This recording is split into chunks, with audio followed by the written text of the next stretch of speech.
Hi folks, you're with Tacitus today at Your Pushback, and thank you for joining this radio live stream. In this essay, I'd like to talk about the idea that seems to be doing the rounds that capitalism has had its day. It's about to be consigned to the scrap heap, the garbage can of history, and we're going to move into a sort of a form of a socialism which is going to usher in a paradise where we'll have no electricity and we'll all live like serfs from the medieval age. And this is going to be the paradise because, well, no one really knows why, just cause. But is capitalism ready for the scrap heap? Now, in terms of capitalism, the objective being people are motivated by personal profit and personal choice. That only works in we take the sort of capitalism textbook. It only works if the majority of the population are engaging in that form of social economic association. So they have to be, the majority are aspiring to derive personal profit from their labours or the risks they take and so on. And that those choices represent, of course, freedom of choice and freedom of association. Now, in crony capitalism, which is where we're in danger of heading right now under the globalist model of doing things, that really isn't capitalism insofar as only a small minority are permitted to own anything and to pursue personal profit and to have choice of what they eat or where they go or their mode of transport or the size of the house they have and so on. Now, you know the World Economic Forum and Klaus Schwab, you'll own nothing and be happy. So that's hardly a capitalist society. So they're clearly heading for, or wanting to head for, not necessarily socialism. It'd be socialism for the masses. Go without for the benefit of the planet, for example. But the elites, they're not going to go without. They're going to have their private jets and all the other stuff. So they'll go without nothing. So that's simply crony capitalism, another way of expressing crony capitalism, which is where the elites that are implementing and pushing the globalist project, they've got no intention of living by the rules that they're declaring for the rest of us. And we've seen that attitude in the COVID lockdowns and so on. So, but capitalism, was a wider sort of aspect than that. And the most successful societies, in a capitalist sense at least, had a free press and free and fair and reliable, dependable elections and freedom of association and freedom to sort of sell your labour or your skills and so on and negotiate with your employers and the like. So there was it's a number of things are required, the democracy, the freedom of the press, the freedom of association, and so on. So these are all required for a vibrant democracy where the rule of law, particularly sort of contract law, things like that, the rule of law is applied equally and courts are independent and honest and that sort of thing. So there's a lot of sort of components to a capitalist society. The socialist type people, the kids in the gender studies classes and so on, they tend to see capitalism as just rich boss, poor oppressed worker, and there's nothing else there.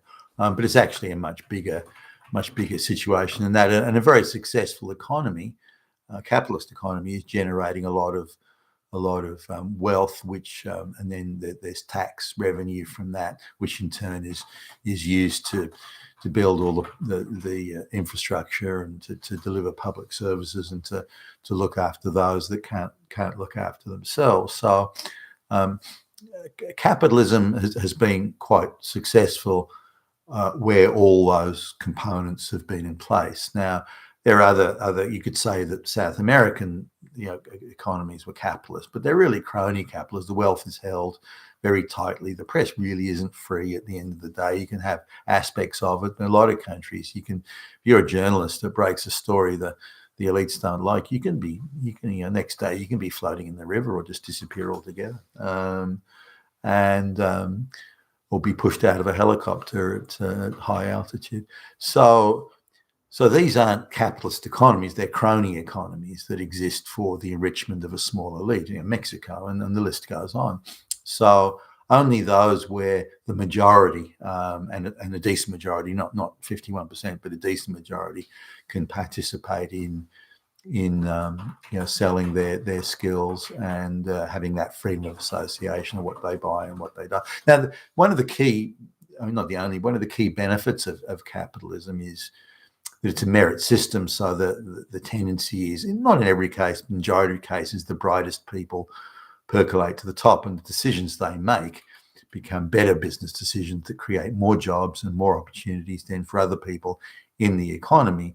Now, when the best people don't percolate to the top, or the brightest don't percolate to the top, then there are fewer successful businesses, the profits are lower, and thus there are fewer job opportunities for people in that economy. So there's a merit system. Now, inherent in the merit system is that wastage is reduced as much as is humanly possible. I mean, humans still make mistakes, but it's reduced. An enterprise that isn't producing products that people want to buy, or isn't producing sort of a useful, some sort of utility for society, then the investment in those products or businesses doesn't continue. It stops, which thus reduces wastage or reduces losses. Whereas in a crony economy, or for that matter, a socialist or communist economy, ideology is the primary sort of driver of everything. So they'll continue to make products that people don't really want to buy, but they are forced to buy because there's no other option. And they'll persevere and continue with loss-making activities that cost the economy, only because it's ideologically pure, and economically, if it doesn't work, well, who cares if the ideology is pure? The same goes for people who are running factories and businesses in say, the Soviet Union.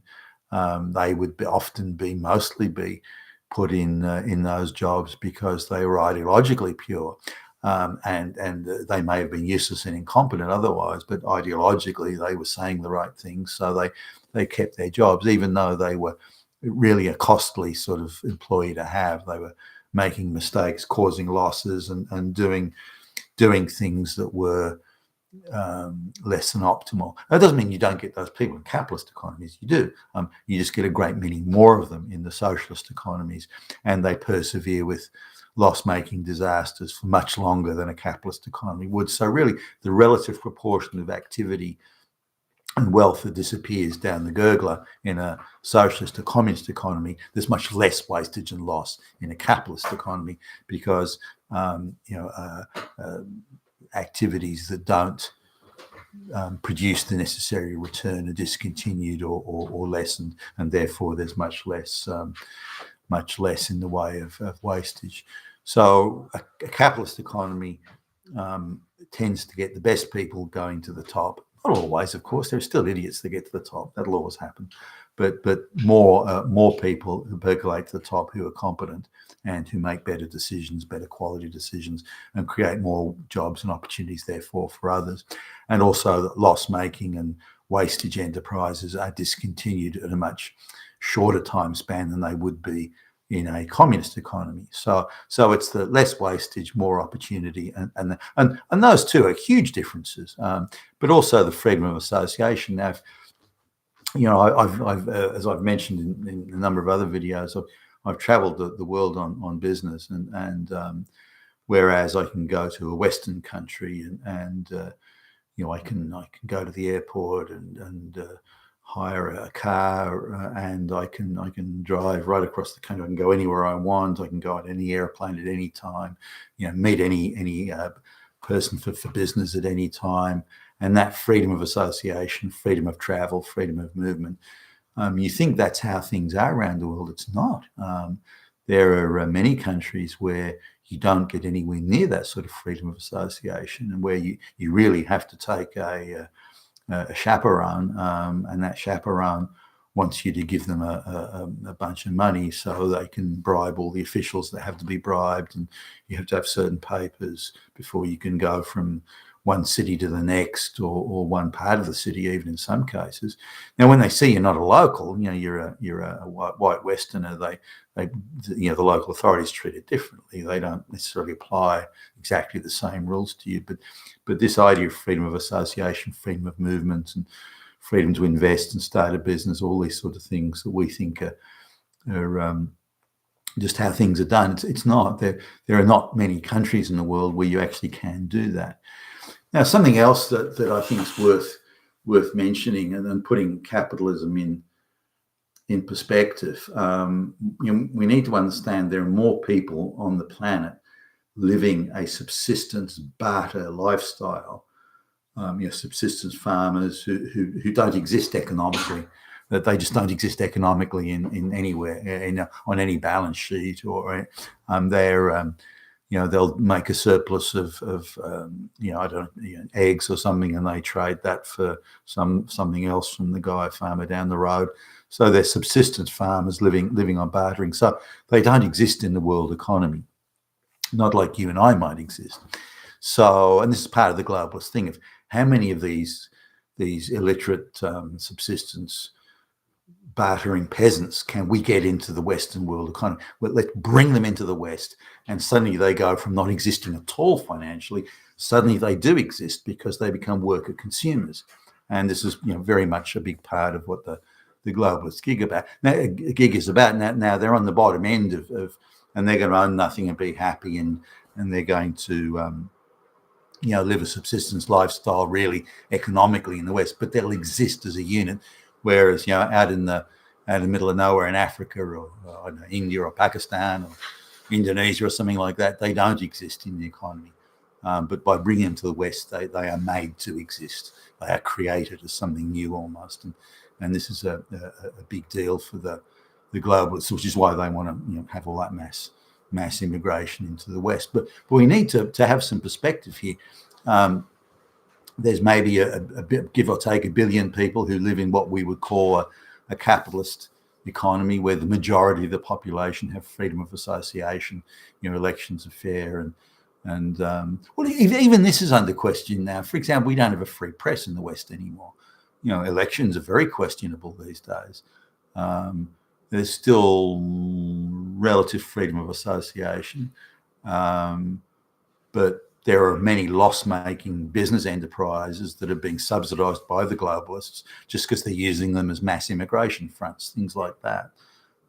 Look at all the money that's being poured into NGOs to help with the mass immigration. That's a business model that could never survive. And the irony of it is, the more money that the NGOs give to the illegal migrants, illegal immigrants, legal aliens, the more the human traffickers and the human smugglers, the more they charge for their services. So ultimately, the United Nations, the NGOs, are directly subsidising the fucking people smugglers. I mean, how insane is that?